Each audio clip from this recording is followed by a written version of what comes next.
अंजलि की शादी को 5 साल बीत चुके थे, लेकिन उसे मां बनने का सुख अब तक नहीं मिल पाया था।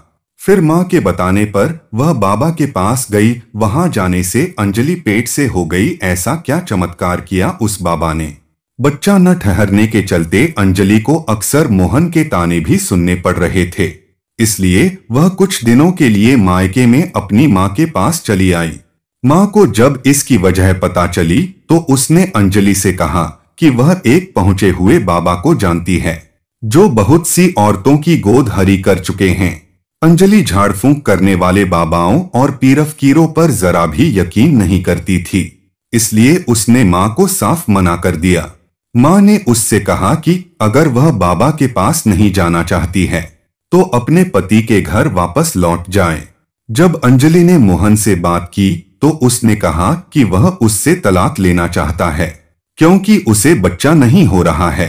ऐसे में अंजलि के पास मां की बात मानने के सिवा कोई दूसरा रास्ता ही नहीं बचा था। एक दिन जब अंजलि मां के साथ बाबा के आश्रम पहुंची तो पता चला कि उस आश्रम में मर्दों के आने की मनाही थी। उस आश्रम में उस बाबा को छोड़ उसके तीमारदारों में सिर्फ औरतें ही शामिल थीं। बाबा की शिष्याओं ने अंजलि से एक कागज के टुकड़े पर बिना किसी को दिखाए अपनी मनपसंद मिठाई का नाम लिखने को कहा। अंजलि को कुछ समझ नहीं आ रहा था, लेकिन वह मां की इच्छा रखने के लिए सब कुछ करती गई। अंजलि ने उस कागज पर मनपसंद मिठाई का नाम लिखकर उसे एक डब्बे में रख दिया, जिसमें बाबा की शिष्याओं ने ताला लगाकर अंजलि को यह कहते हुए उसके हाथ में थमा दिया कि वह इस डब्बे को लेकर साधना कक्ष में जाए। बाबा अपनी चमत्कारी ताकतों की बदौलत यह जान गए होंगे कि उसने इस कागज में क्या लिखा है। साधना कक्ष में पहुंचने पर उसे वही मिठाई खाने को मिलेगी जो उसने इस कागज पर लिखी है। अंजलि जब बाबा के पास साधना कक्ष में जाने लगी तो उसकी मां भी उसके साथ हो ली।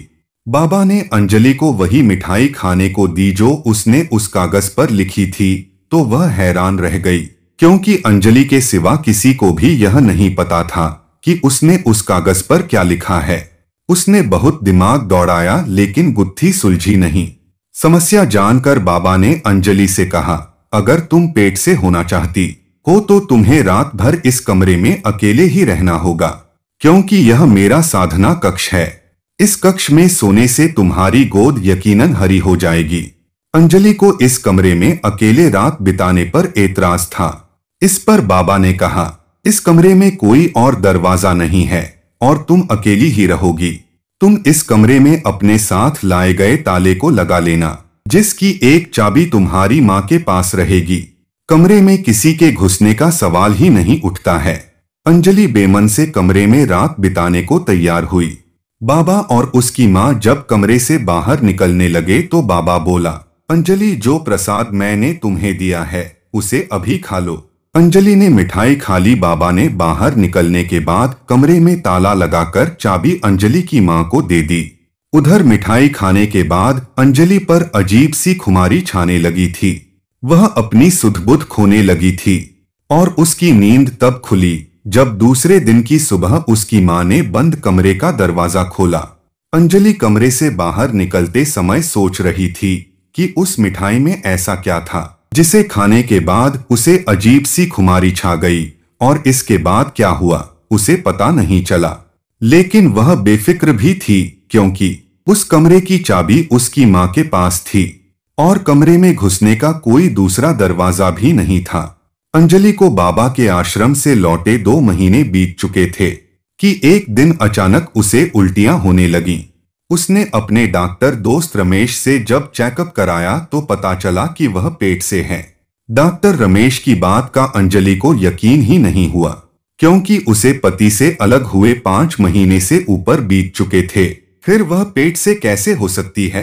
अंजलि ने डॉक्टर रमेश से कहा, डॉक्टर साहब, आप एक बार फिर से रिपोर्ट देख लीजिए, कहीं ऐसा न हो कि जांच रिपोर्ट में कोई खामी हो। लेकिन डॉक्टर रमेश ने कहा कि उसकी रिपोर्ट बिल्कुल सही है और वह पेट से है। घर पहुंचने पर अंजलि ने अपनी मां से पेट से होने की बात बताई तो मां की खुशी का ठिकाना नहीं रहा। लेकिन जब अंजलि बोली कि वह मोहन से 5 महीने से मिली ही नहीं है, तो ऐसा कैसे हो सकता है? अंजलि बोली, माँ, बाबा के आश्रम में मेरे साथ रेप किया गया है। कहीं तुमने बाबा के साधना कक्ष की चाबी किसी को दी तो नहीं थी? माँ बोली, नहीं नहीं, मैंने सारी रात चाबी अपने पास ही रखी थी और सुबह दरवाजा भी मैंने ही खोला था। अंजलि यह बात मानने को तैयार न थी। उसका कहना था कि बाबा के आश्रम में ही रेप हुआ है, जिसके चलते वह पेट से हुई है। लेकिन उसकी माँ बाबा के खिलाफ एक बात सुनने को राजी न थी। वह तो इसे बाबा का चमत्कार मान रही थी। अंजलि ने यह बात जब मोहन को फोन करके बताई तो उसने उस पर ही चरित्रहीन होने का लांछन लगा दिया और कभी भी फोन न करने की बात कहकर फोन काट दिया। उधर अंजलि को अब पूरा यकीन हो चुका था कि उस रात बाबा के आश्रम में उसके साथ कोई तो हमबिस्तर हुआ था। हो न हो उस कमरे में कोई गुप्त दरवाजा है जिसके रास्ते कोई उस कमरे में घुसता है और साधना कक्ष में पेट से होने के लालच में रात बिताने वाली औरतों के साथ रेप करता है। अंजलि ने अब निश्चय कर लिया था कि वह उस पाखंडी बाबा की हकीकत दुनिया के सामने लाकर रहेगी। अंजलि ने अपने मन की बात माँ को बताई तो माँ बाबा के खिलाफ जाने को तैयार न हुई, पर जब अंजलि ने अपनी जान देने की बात कही तो माँ उसका साथ देने को तैयार हो गई। अंजलि इस बार फिर बाबा के आश्रम पहुंची और उसने बाबा को बताया कि वह उनके चमत्कार से पेट से तो हो गई है, लेकिन उसका पति उससे तलाक लेकर दूसरी शादी करने जा रहा है। ऐसे में वह नहीं चाहती है कि वह पेट से हो, इसलिए वह चमत्कार करके उसे पेट से होने से रोक लें। बाबा ने अंजलि को एक पुड़िया देकर कहा, तुम इस चमत्कारी भभूत का सेवन करो, इससे तुम्हारे सारे कष्ट दूर हो जाएंगे और पेट में पल रहा बच्चा भी अपने आप छूमंतर हो जाएगा। अंजलि बाबा के आश्रम से घर आई और उस बाबा द्वारा दी गई भभूत को डॉक्टर रमेश के पास ले गई। डॉक्टर रमेश ने उस भभूत को लैब में टेस्ट के लिए भेजा तो उसमें बच्चा गिराने की दवा निकली। अब अंजलि को पूरा यकीन हो चुका था कि बाबा के आश्रम में औरतों के साथ जबरदस्ती संबंध बनाने का खेल खेला जा रहा है। अंजलि दोबारा उस बाबा के आश्रम में पहुंची और बाबा से बोली, बाबा, आपकी चमत्कारी भभूत के चलते पेट में पल रहा मेरा बच्चा अपने आप छूमंतर हो गया है। मेरे पति मुझे अपनाने को तैयार हो गए हैं। उन्होंने एक शर्त रखी है कि इस बार मुझे वे तभी वापस ले जाएंगे जब मैं वहां जाने पर पेट से हो जाऊं। मैं चाहती हूं कि आपके चमत्कार से एक बार फिर मैं पेट से हो जाऊं, क्योंकि इस बार अगर मैं पेट से न हुई तो वे मुझे हमेशा के लिए छोड़ देंगे। बाबा ने कहा, तुम दोबारा पेट से हो सकती हो, बस एक रात साधना कक्ष में गुजारनी होगी। अंजलि साधना कक्ष में रात गुजारने को तैयार हो गई, पर इस बार उसने पुलिस से मिलकर उस बाबा की असलियत बता दी थी। लेकिन पुलिस बिना सबूत उस बाबा पर हाथ नहीं डाल सकती थी, इसलिए पुलिस ने अंजलि को सबूत इकट्ठा करने के लिए फिर से बाबा के पास जाने को कहा था। इस बार अंजलि पूरी तैयारी के साथ बाबा के आश्रम में आई थी और बोली कि उसकी माहवारी आने के बाद का 13वां दिन है। साधना कक्ष में बैठा बाबा अंजलि के साथ आई दूसरी औरत को देखकर चौंक गया और पूछा, यह कौन है? अंजलि ने बताया, ये मेरी मौसी हैं। आज माँ की तबीयत खराब होने के चलते मौसी के साथ आना पड़ा। हकीकत तो यह थी कि अंजलि के साथ आई वह औरत पुलिस वाली थी। बाबा के आश्रम में महिला पुलिस भी श्रद्धालुओं के रूप में फैली हुई थी। बाबा ने अंजलि को फिर वही मिठाई खाने को दी जो उसने पर्ची पर लिखी थी, लेकिन इस बार अंजलि को जरा भी हैरानी नहीं हुई, क्योंकि उसे यह पता चल चुका था कि बाबा को पर्ची पर लिखी गई हर बात पता चल जाती है। इसके पीछे कोई न कोई राज जरूर था जिससे आज पर्दा उठने वाला था।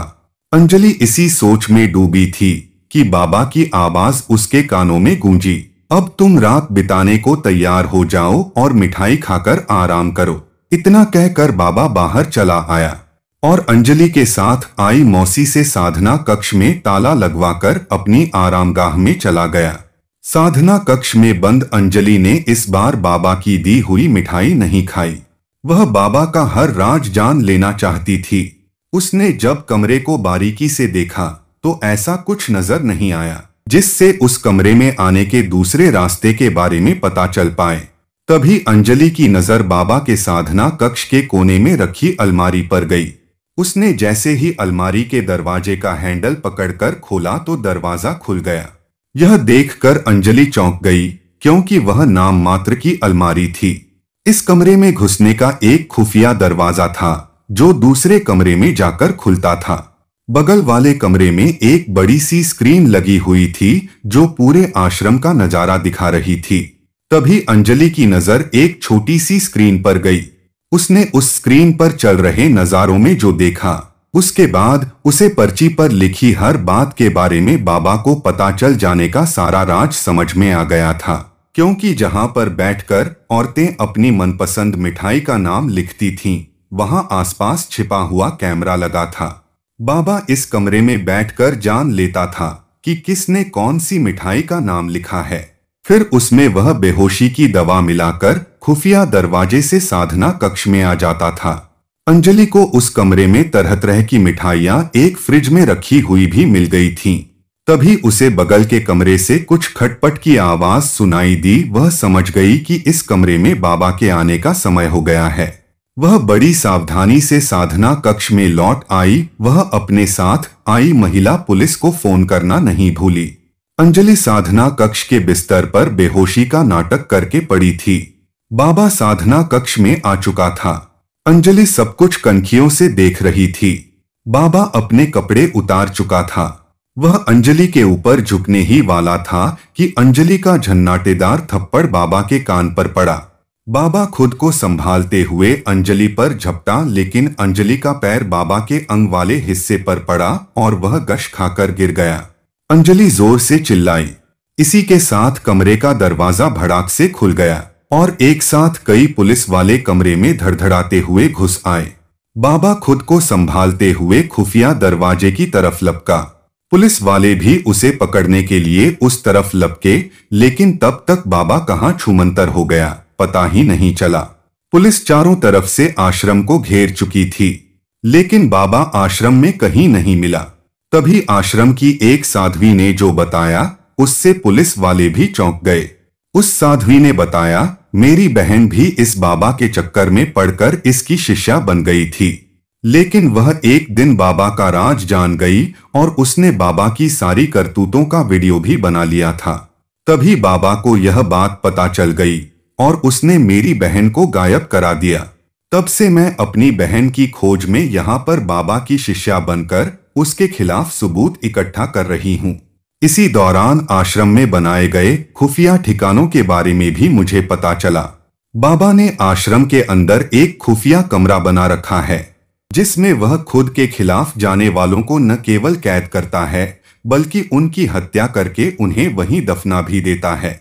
उस शिष्या ने पुलिस वालों को आश्रम के पीछे झाड़झंखाड़ में बने एक गुप्त रास्ते से उस खुफिया कमरे तक पहुंचा दिया। वहां छिपा बाबा धर दबोचा गया। उस कमरे से पुलिस को भारी मात्रा में हथियार और कैद की गई औरतें भी मिली। उस कमरे में कई कब्रें भी थीं, जिनकी खुदाई से कई औरतों की अस्थियां बरामद हुई। अंजलि की सूझबूझ से पाखंडी बाबा के साधना कक्ष में औरतों के पेट से होने का राज खुल चुका था। तो दोस्तों, इस कहानी से हमें ये सीख मिलती है कि कभी भी किसी पर विश्वास नहीं करना चाहिए और हमेशा सतर्क रहना चाहिए। दोस्तों, मिलते हैं अगले वीडियो में।